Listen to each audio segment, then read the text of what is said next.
अच्छी पॉलिसियों और बर वक्त फैसलों के समरात आना शुरू हो गए हैं। वज़ीर आज़म शहबाज शरीफ 27 घंटे के दौरा सऊदी अरब से वापसी पर बगैर आराम किए वज़ीर आज़म शहबाज शरीफ FBR के जायजा इजलास में पहुंच गए। इजलास के दौरान वज़ीर आज़म को बताया गया कि शुगर इंडस्ट्री की वीडियो एनालिटिक्स का काम मुकम्मल किया गया है। वज़ीर आज़म को ब्रीफ किया गया है कि छोटे कारोबारों की डिजिटल इनवॉइसिंग के लिए मोबाइल फोन एप्लीकेशन इस महीने के आखिर तक सामने आ जाएगी। इस मौके पर वज़ीर आज़म ने FBR की डिजिटाइजेशन का काम 31 दिसंबर 2024 तक मुकम्मल करने के अलावा सीमेंट इंडस्ट्री की वीडियो एनालिटिक्स जल्द मुकम्मल करने की हदायत की है। इजलास में वज़ीर आज़म का कहना था कि FBR की डिजिटाइजेशन हुकूमत की अहम मुआशी इस्लाहात में एक अहम संगे मिल की हैसियत रखती है। अच्छी पॉलिसियों और बर वक्त फैसलों के समरात आना शुरू हो गए हैं।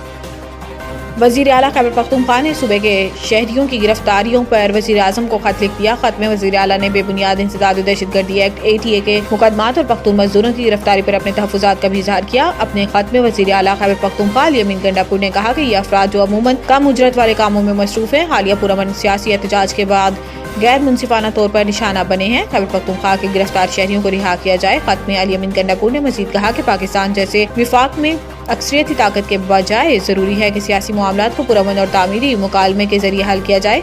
गंडापुर ने वज़ीर आज़म से अपील की है कि वो इन जाली FIRs को ख़त्म करें और गैर मुनसिफाना तौर पर गिरफ्तार किए गए अफराद को फौरी रिहा करें।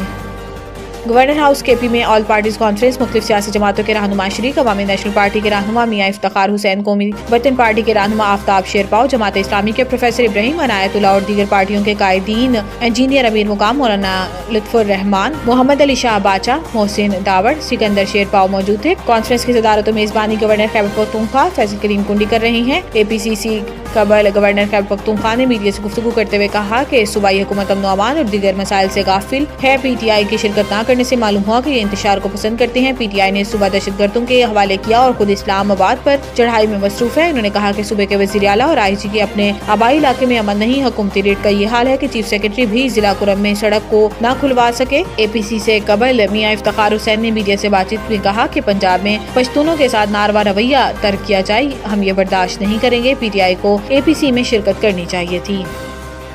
लाहौर समेत पंजाब के मुख्तलिफ शहरों में जलजला, लोग घरों से बाहर निकल आए। जलजले के झटके झेलम शहर और गिरदोनवाह समेत कमालिया शहर में भी महसूस किए गए। इसके अलावा खानेवाल, चीचावती, बुल्लवाल, चिन्योट, हाफजाबाद में भी जलजले के झटके महसूस किए गए हैं। जलजले के बाद लोगों ने कलमा तैयबा का विर्द शुरू कर दिया और बाज़ मकामात पर लोग इमारतों और घरों से बाहर निकल आए। जलजले की शिद्दत 5.1 रिकॉर्ड मरकज खारिया के करीब 15 किलोमीटर गहराई में था। अमरीकी जलजला पे मरकज के मुताबिक जलजले की शिद्दत 5.2 और ज़ेर ज़मीन गहराई 10 किलोमीटर रिकॉर्ड की गई, जबकि पाकिस्तानी जलजला पैमा मरकज के मुताबिक शिद्दत 5.1 रिकॉर्ड की गई। जलजले का मरकज खारिया के करीब 15 किलोमीटर गहराई में था। ताहम नुकसानात के हवाले से ताहाल कोई मालूमात सामने नहीं आई।